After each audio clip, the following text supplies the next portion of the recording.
കേരളത്തിൽ സ്വർണ്ണവില തുടർച്ചയായി കുറയുന്നു. രാജ്യാന്തര വിപണിയിൽ വലിയ തോതിൽ വിലയിടിഞ്ഞതിന്റെ പ്രതിഫലനമാണ് കേരളത്തിലും. സ്വർണ്ണവില കുറയാൻ പ്രധാനമായും ചൂണ്ടിക്കാട്ടുന്നത് രണ്ടു കാരണങ്ങളാണ്. ഇതേ സാഹചര്യം വരും ദിവസങ്ങളിലും തുടരുമോ എന്ന് വ്യക്തമല്ല.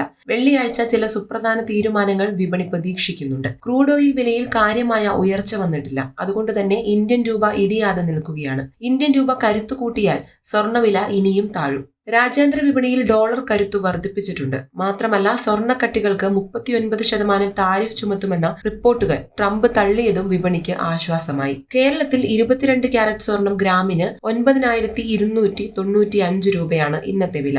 കഴിഞ്ഞ ദിവസത്തേക്കാൾ 80 രൂപ കുറഞ്ഞിട്ടുണ്ട്. അതായത് പവന് 640 രൂപ താഴ്ന്ന് 74,360 രൂപയായി. കഴിഞ്ഞ 3 ദിവസത്തിനിടെ 1,300 രൂപയിലധികമാണ് താഴ്ന്നിരിക്കുന്നത്. സ്വർണ്ണവിലയിലെ അഭൂതപൂർവമായ വർധനവ് കണ്ട് തരിച്ചിരുന്ന ഉപഭോക്താക്കൾക്ക് ഇന്ന് ആശ്വാസത്തിന്റെ ദിനമെന്ന് പറയാം.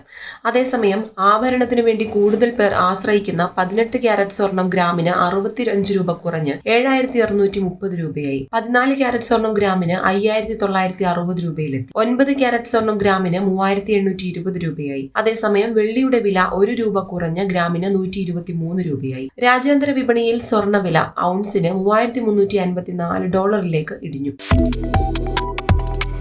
Subscribe to One India and never miss an update.